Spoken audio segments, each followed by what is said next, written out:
Eh bien, bonjour à tous et à toutes. Donc, c'est Jean-Pierre de Cyberlibris. Je suis content de vous retrouver pour ce nouveau webinaire de présentation des nouveautés en économie-gestion pour ScholarVox Université. Alors, depuis le début de l'année, on va dire qu'on entame la deuxième série là, de présentation des nouveautés pour ScholarVox Université. Auparavant, on avait fait 3 rendez-vous déjà au cours du mois de février dernièrement. Donc, les vidéos sont évidemment disponibles sur le YouTube de Cyberlibris. Donc là, on entame le deuxième cycle de l'année. Donc aujourd'hui, comme d'habitude, ça va être le premier cycle qui va être consacré à l'économie-gestion. Et depuis février, j'ai incorporé également les sciences politiques dans ma présentation, ainsi que l'emploi métier formation. La semaine prochaine, il y a une séance qui tourne autour des sciences humaines et sociales. Et dans 15 jours, ce sera autour des sciences santé-médecine, STAPS et informatique. Donc, nous ne nous étions pas parlé pour l'économie-gestion, j'entends bien, depuis le 2 février. Donc, précédente séance, toujours sur le YouTube de Cyberlibris pour les personnes qui n'étaient pas présentes. On se retrouvera également pour le dernier cycle au mois de juin avant l'été. Donc, le 7 juin, ce sera la séance qui sera consacrée à l'économie-gestion. Donc, toujours le vendredi à 11 h. Petit point également, c'est que la séance d'aujourd'hui est donc enregistrée. Donc, la vidéo sera disponible la semaine prochaine sur le YouTube de Cyberlibris.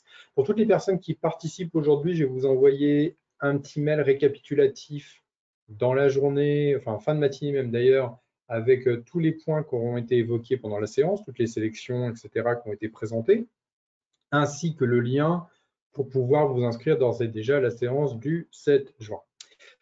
Autrement, qu'est-ce que j'avais comme message à vous faire passer? Oui, pour les personnes qui suivent la vidéo sur YouTube, comme d'habitude, vous avez en description de la vidéo, vous avez les liens des sélections proposées. Voilà ce que je pouvais vous dire en brève introduction. Alors, au niveau du plan sur la séance, on va conserver un plan, je dire, traditionnel.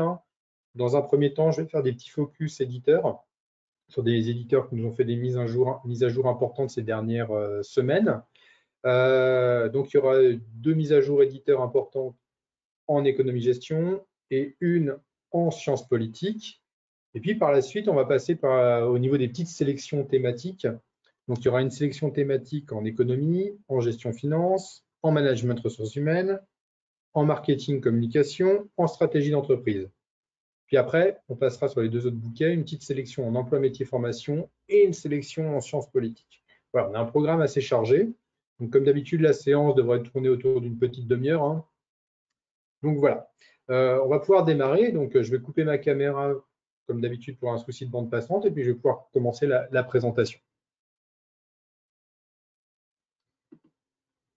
Voilà. Alors normalement ma caméra est coupée et on va pouvoir démarrer avec la première mise à jour d'éditeur importante. Il s'agit de l'AFNOR. Alors l'AFNOR, pour mémoire, parce que j'en parle chaque année pendant les webinaires de début d'année, on va dire, c'est un éditeur qui nous fait des mises à jour une fois par an. Une fois par an, il fait une rétrospective sur l'année précédente des titres qui sont rentrés au catalogue. Donc là, on a fait une petite mise à jour, enfin une belle mise à jour de 18 titres avec eux autour de l'économie-gestion. Donc il y a eu pas mal d'ouvrages qui sont rentrés parmi ces 18. Alors le premier qui peut être intéressant, ce sont dans la collection les 100 questions, c'est les organisations professionnelles. Il y a également il est où? C'est le optimiser la rentabilité de votre entreprise, qui va être intéressant également. Et puis, les premiers pas également dans le management des risques. Alors, je vous montre un petit peu tous les titres, évidemment, qui ont été ajoutés récemment. Donc, ce sont les livres, évidemment, de publiés à l'AFNOR qui sont disponibles. N'hésitez pas à aller les consulter. Évidemment, je vous enverrai le lien pour que vous puissiez aller voir les ouvrages qui sont proposés dans cette sélection. Autre mise à jour importante, là c'est des titres récents, c'est des titres de 2024, c'est EMS qui nous a fait une belle petite rétrospective sur ces dernières parutions. Le premier titre qui m'a intéressé, qui est vraiment très bien, c'est la kakistocratie. ou le pouvoir des pires, le voyage au cœur de la compétence. On est dans un ouvrage qui va être un super intéressant au niveau des ressources humaines. Pourquoi c'est généralement les moins bons qui sont plutôt privilégiés dans les sociétés. Voilà. C'est très bien fait, c'est super intéressant, donc ça c'est un ouvrage que je vous recommande. Il y avait aussi Défi climatique et social Game Over, ce que les entreprises doivent repenser, qui est vraiment très bien. Et puis il y avait Engagé également pour transformer. Donc au total, c'est 15 titres qui ont été ajoutés dernièrement dans le catalogue, 15 titres récents, hein. Il doit y avoir encore quelques petits 2023 qui traînent, mais la plupart, c'est des 2024. Il y a aussi le marketing à l'ère de la sobriété qui est intéressant également dans cette sélection. Donc 15 titres de chez EMS qui ont été ajoutés, sur lesquels je voulais faire un petit focus aujourd'hui. Alors là, je vais passer aux sciences politiques rapidement. C'est Herman. Herman nous a fait, en train de nous faire d'ailleurs une grosse mise à jour sur des titres récents, enfin des titres de fond pardon, mais publiés sur les 5-6 dernières années auxquels on n'avait pas accès. Donc là, j'ai fait une sélection d'une quarantaine de titres de sciences politiques. Et donc, il y a beaucoup de choses, vraiment beaucoup de choses. Il y a pas mal de collections qui ont été mises à jour. Il y a L'homme et la guerre, débat public et puis questions sensibles, par exemple. Donc, elles sont où? Mais elles sont un petit peu plus bas. Donc, L'homme et la guerre, ça va être dans cette les armées, par exemple. La guerre civile, guerre et santé, guerre et psychologie. Donc, il y a pas mal de titres qui ont été ajoutés là et qui sont vraiment très intéressants. Il y a aussi la vie internationale et le droit dans la collection Débat public qui est également disponible. Donc c'est une belle sélection qui a été faite par Herman. On est en train de traiter d'autres ouvrages, parce qu'il y a vraiment beaucoup qui nous ont envoyé, donc c'est pluridisciplinaire, hein. Donc ils arriveront en ligne au fur et à mesure. Mais en tout cas, c'est déjà cette sélection qui va être super intéressante pour les étudiants en sciences politiques, évidemment. Donc j'aurai l'occasion dans l'année de revenir sur les mises à jour de Herman, hein, évidemment, pour vous faire des petits focus dessus. Alors, je vais revenir sur l'économie-gestion et passer maintenant sur mes petites sélections, je dirais, thématiques. Et je vais commencer par l'économie. Donc j'ai sélectionné 6 titres et comme d'habitude, je vais faire un petit focus sur 2 d'entre eux. Premier titre sur lequel je vais m'attarder, ce sont les nouveaux enjeux économiques, qui est là. Les clés de la réussite aux examens écrits et entretiens oraux. C'est publié chez Ellipse. C'est un ouvrage de Michel Ruimi, qui est professeur d'économie à Sciences Po. C'est un ouvrage qui va être à destination des universités, principalement. Dedans, on va retrouver toutes les notions relatives au travail sous toutes ses formes, tout ce qui concerne l'économie et la crise climatique, l'évolution de la monnaie et ses différentes formes, et puis tout ce qui concerne la réindustrialisation et la relocalisation des entreprises également en France. Voilà ce qu'on va trouver dans cet ouvrage qui parle donc des nouveaux enjeux économiques, qui est vraiment très intéressant. Il y a des petites fiches, des petits chapitres dedans qui sont très bien faits. Donc il y a tout ce qu'il faut dedans pour comprendre les clés, je dirais, des nouveaux enjeux de l'économie. Je me répète. Autre titre que j'ai retenu, alors il est publié chez Hachette Éducation. Ce sont les fondamentaux d'économie générale. C'est de Éric Bosserel, qui est maître de conférence en économie à l'Université de Reims. C'est donc dans la collection Économie-gestion de Hachette Éducation. C'est un ouvrage qui va être un manuel de référence pour s'initier efficacement à l'économie. L'ouvrage est en 3 grandes parties, il présente les grandes fonctions de l'économie, donc la production, la consommation, l'épargne, la répartition. Les grands pensées également de l'économie, donc le libéralisme, le keynésianisme et le marxisme. Et puis enfin une troisième partie qui, elle, va être consacrée à l'introduction à la comptabilité nationale. Donc on est sur un petit guide tout simple, très bien fait. Pour des étudiants en licence, c'est parfait ce qu'il y a dedans. Je crois que c'est la 2e édition pour ce titre, donc, qui est disponible maintenant chez Hachette. Alors, sur la partie économie, parmi les 6 titres retenus, vous pouvez donc retenir les nouveaux enjeux économiques publiés chez Ellipse et l'économie générale, les fondamentaux, publiés chez Hachette Éducation. Et évidemment, il y a les autres ouvrages que j'ai retenus, que vous pourrez consulter via le lien que je vous enverrai. Je vais passer à la gestion finance maintenant, et même chose, j'ai mes fameux petits 6 titres qui ont été retenus. Et le premier que j'ai retenu, il est là. Il est publié chez Géresso, c'est les Holdings, guide pratique juridique, fiscal et financier à destination des CIO. Donc, sous ce titre un petit peu, on va dire, lourd, ce sous-titre lourd, eh bien, l'auteur, qui est Patrice Irénée, qui est président d'une fondation, enfin, c'est un cabinet de conseil qui fait des conseils donc auprès de PDG dans le développement de leur entreprise, eh bien, il accompagne justement sur les entreprises sur les questions de holdings. Et il revient dans cet ouvrage sur cette notion. Qu'est-ce que sont les holdings? Comment ça fonctionne? Donc, l'ouvrage est en 26 chapitres. Donc, on revient dedans sur qu'est-ce qu'une société de holdings dedans. Quelle stratégie adopter pour une holdings? Comment générer de la croissance? Comment jouer sur les impôts et les charges sociales quand on est dans une société de holdings? Et quelles sont les plus-values liées à la cession? Alors là, je vous donne quelques exemples de chapitres parmi les 26. Je ne vais pas tous les faire, ce n'est pas l'objectif. Mais vous avez compris que l'idée, c'est de vous expliquer le fonctionnement financier et fiscal des holdings. Voilà ce qu'on va retrouver dans ce livre. Et de mémoire, je dis bien, je peux me tromper, hein, je n'ai pas vu passer beaucoup de littérature qui traitait de ce sujet dans notre catalogue. Donc, évidemment, il y a cet ouvrage qui peut être intéressant à consulter. Alors, autre titre que j'ai retenu, on va revenir sur un manuel. Ce coup-ci, c'est Finance, la deuxième édition dans la collection Finance Licence de chez Duno. Donc, c'est dans les Open Books.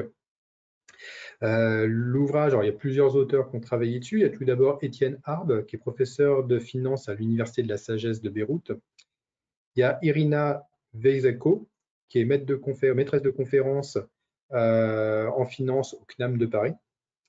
Il y a Xavier Durand, qui est prof de finance à l'ESCA Angers. Philippe Murat, qui est professeur de finance à l'ESCP Europe, donc à Paris. Donc c'est un manuel qui va être évidemment à destination des étudiants pour comprendre les concepts clés de la gestion financière et de la finance d'entreprise. Il réalise tout d'abord l'ouvrage un diagnostic financier. Comment réaliser un diagnostic financier? Je vous explique tout ça. Quel choix et financement des investissements d'entreprise? Quels sont les différents outils financiers à la disposition des entreprises? Et qu'est-ce que le risque financier? Comment on le calcule? Et puis l'ouvrage, enfin le manuel, pardon, comporte beaucoup d'exercices, dont certains exercices en anglais également. Donc il y a plein de choses qui vont pouvoir aider les étudiants sur la notion de finance et notamment finance d'entreprise. Alors sur la partie gestion finance, vous pouvez donc retenir les holdings et le finance, la deuxième édition publiée chez Duno. Il y a évidemment les autres ouvrages que j'ai retenus, vous pourrez retrouver dans la petite sélection que je vous communiquerai. On va passer maintenant au management et aux ressources humaines. Je m'en mêle dans mes fiches, moi. Hop. Donc, le premier ouvrage que j'ai retenu, c'est publié chez Géresso, c'est Le droit du travail en 250 thèmes incontournables. C'est de Amandine Lecomte, c'est publié donc chez Géresso dans la collection Les guides pratiques. L'ouvrage est sous-titré Droits et obligations des employeurs et des salariés dans la relation de travail. Donc, c'est un ouvrage qui va être à destination d'étudiants qui travaillent sur les notions de droit en ressources humaines. Ça va être super intéressant. Donc, rapidement, l'auteur, Amandine Lecomte, elle est consultante en droit social. Et dans cet ouvrage, elle revient dans quel environnement juridique s'organise le travail. Donc, qu'est-ce qu'un contrat de travail? Comment s'organise le recrutement d'un salarié? Et comment s'organise également le départ d'un salarié d'une entreprise? On va retrouver parmi les 250 thèmes ces points-là qui vont être principalement représentés dans cet ouvrage. Donc, ça va être super intéressant. Donc, il y a plein de notions relatives au droit du travail. Super intéressant pour des étudiants qui travaillent sur le management et les ressources humaines, évidemment.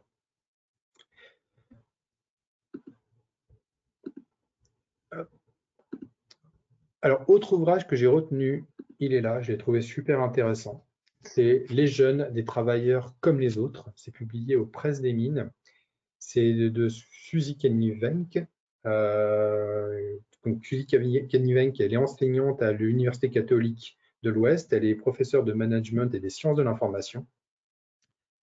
Et moi, j'ai trouvé ce bouquin ultra intéressant, justement à la fois pour des ressources humaines, il va être intéressant, mais aussi du point de vue étudiant, il va être super intéressant des étudiants qui arriveront dans quelques années sur le marché du travail et comment ils sont perçus, eux, comme futures personnes employées par les employeurs. Donc, depuis quelques années, une idée reçue court parmi les recruteurs. Les jeunes générations arriveraient sur le marché du travail, seraient victimes d'une épidémie de flemme. Donc, en gros, tous les jeunes qui arrivent sur le marché du travail seraient des flemmards. L'ouvrage part de cette idée reçue. Sur quoi se base ce cliché? Pourquoi certains employeurs au service RH constatent-ils cela? Est-ce fondé? Et quelles sont réellement les aspérités de la génération Z à l'égard du travail?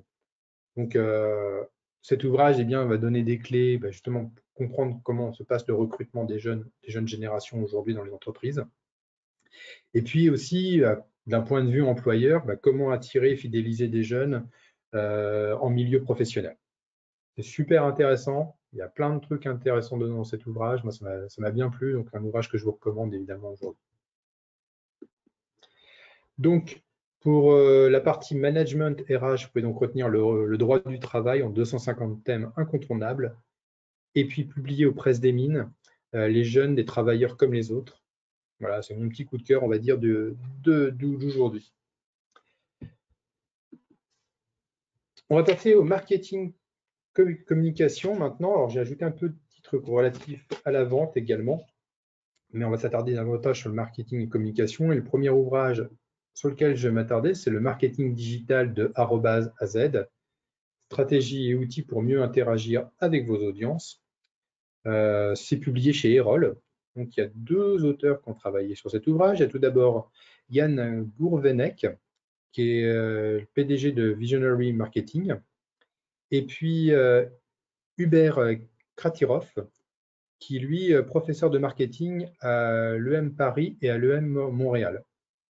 C'est un ouvrage de référence sur le marketing digital avec de nombreux schémas, des exercices qui sont présents dedans. Donc l'ouvrage est découpé en 7 parties.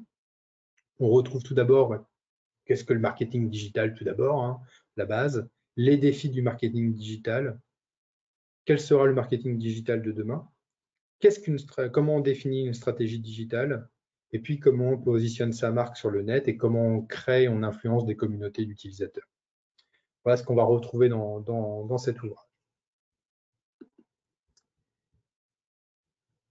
Autre titre que j'ai retenu, c'est le marketing de l'art et de la culture, publié chez Duno dans la collection Marketing Communication. C'est un ouvrage qui est de Dominique Bourgeronneau, qui est professeur à l'Université de Bourgogne, Stéphane De Benedetti, qui est maître de conférence à l'Université de Paris-Dauphine, Anne Combeau, qui est professeur à Kedge, et puis Christophe Pett, qui est professeur de Sciences Po à Rennes. L'ouvrage est en, je dirais, 2 grandes parties. Il s'articule autour d'abord du marketing dans les champs des arts et de la culture. Donc, qu'est-ce qu'un produit culturel? Quelles sont les stratégies des organisations culturelles? Qu'est-ce que la consommation culturelle? Et comment on étudie le public qui va dans les cinémas, etc., qui va au théâtre ou dans les musées. Et puis les différentes spécificités, ça c'est la deuxième partie qui va être de cet ouvrage, les spécificités du marché culturel, donc les arts vivants, donc le théâtre, etc., le patrimoine également, et l'industrie culturelle, cinéma, musique, etc. Donc on va trouver tout ça dans cet ouvrage, donc c'est un super bouquin sur le marketing, évidemment de l'art et de la culture. Je pense que j'en reparlerai peut-être la semaine prochaine dans le fond SHS, parce qu'il y a pas mal de choses sur l'art, évidemment, qui vont être intéressantes également dedans.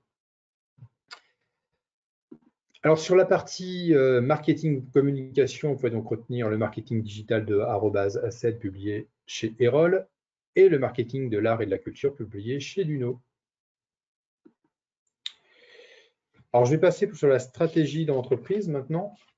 Même chose, 6 titres ont été retenus, et je vais faire un petit focus sur 2 d'entre eux. Le premier, c'est la transformation digitale des entreprises. Principes, exemples et mise en œuvre et impact social. C'est publié chez Duno. C'est de Océane Migaud, qui est PDG de Simploo, qui est une entreprise de développement de produits basés sur l'intelligence artificielle.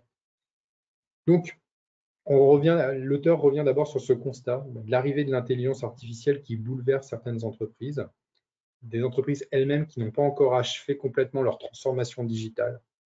Donc l'auteur revient principalement sur les entreprises ont-elles appréhendé leur transformation digitale complètement aujourd'hui? Comment gérer cette transformation digitale pour celles pour qui ce n'est pas encore fait?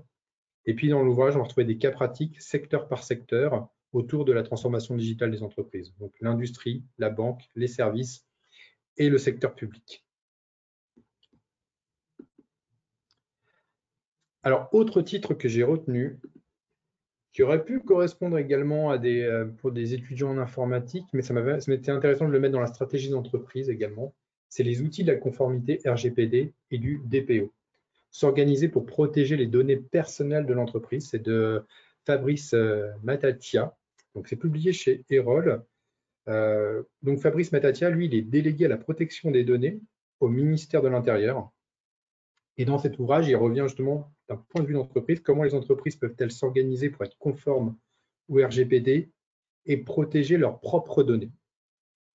Donc, on retrouve dedans l'organisation interne de l'entreprise au niveau des données, les différents outils à choisir pour la protection des données, comment analyser l'impact sur la production des données, comment communiquer en interne et en externe sur toutes les notions liées au RGPD, évidemment, comment l'entreprise désigne le DPO, donc le délégué à la protection des données, et quelles sont ses missions et son statut au sein de l'entreprise. Voilà ce qu'on va retrouver dans cet ouvrage. Donc, encore une fois, on est sur un ouvrage qui va être un petit peu à la confluence des genres, mais qui s'inscrit complètement dans la stratégie d'entreprise sur la protection des données d'une entreprise et la protection des données aussi des utilisateurs d'une entreprise. Donc, sur la partie stratégie d'entreprise, vous pouvez donc retenir la transformation digitale des entreprises et les outils de la conformité RGPD et du DPO. Alors, j'ai fini maintenant sur la grande partie qui était liée à l'économie-gestion. J'ai fait une petite sélection emploi, métier, formation également. Donc, j'ai sélectionné 6 titres dans notre bouquet emploi, métier, formation. Et je vais m'attarder sur 2 d'entre eux. Donc, les 6 titres sont ici. Et le premier sur lequel je vais m'attarder, on va dire, c'est mon deuxième coup de cœur de la matinée, c'est l'art de l'attention, se concentrer dans un environnement de distraction. C'est publié chez Erol.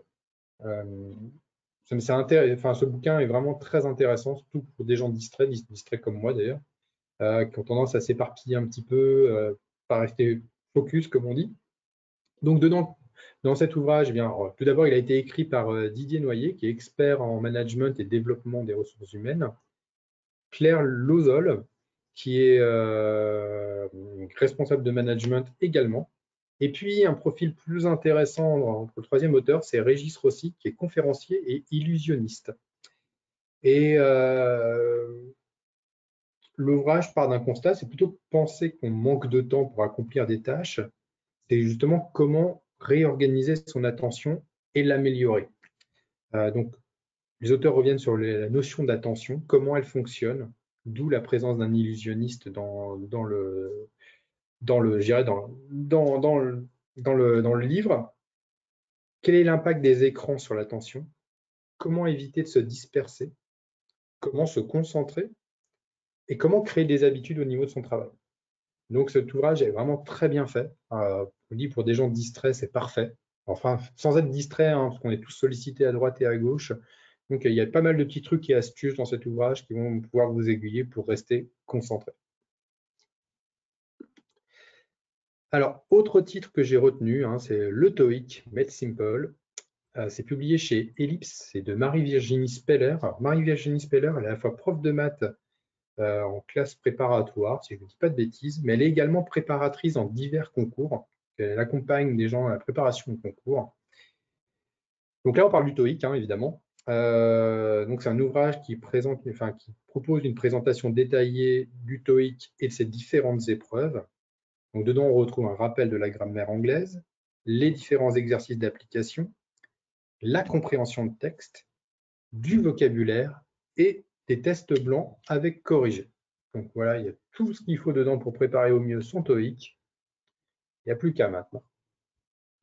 Donc pour la partie emploi métier formation, parmi les 6 titres que j'ai retenus, vous pouvez donc aller vers l'art de l'attention et la préparation TOEIC, TOEIC Made Simple. Puis il y a les autres ouvrages, évidemment, que j'ai retenus, que vous pourrez aller consulter.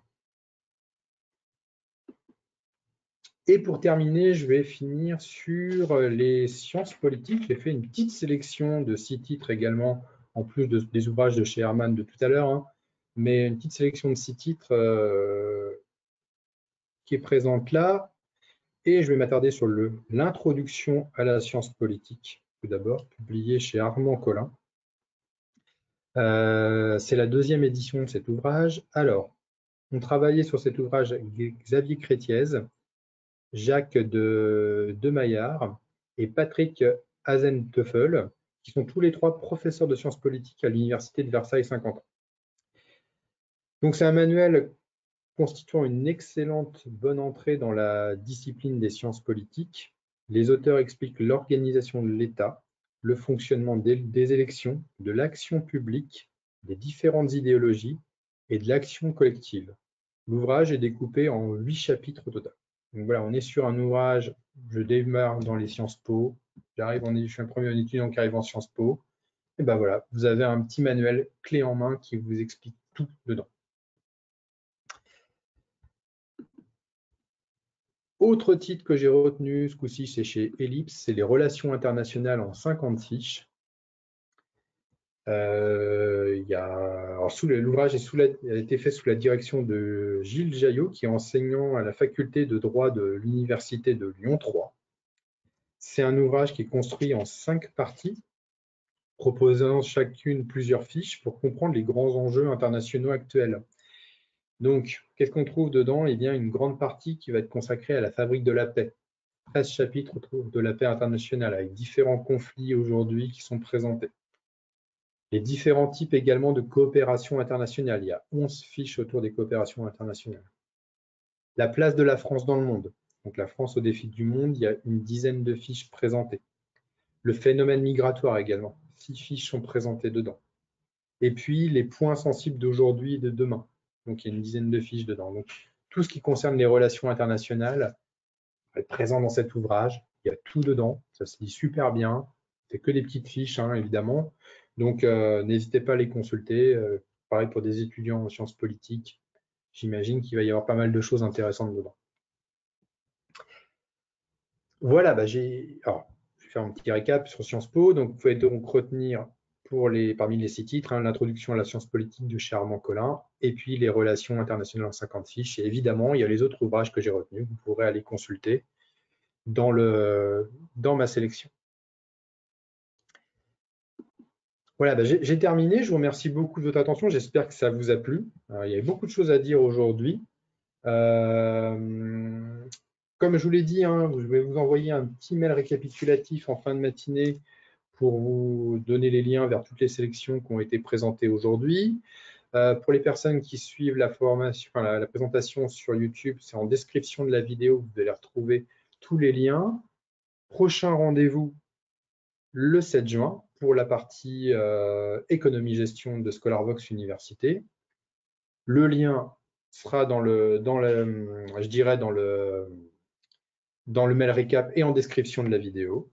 Voilà, je vous remercie beaucoup, je vous souhaite une bonne journée et puis un bon week-end, et puis je vous dis à très bientôt. Et puis si vous avez des questions, n'hésitez pas par retour de mail à revenir vers moi, j'y répondrai avec plaisir.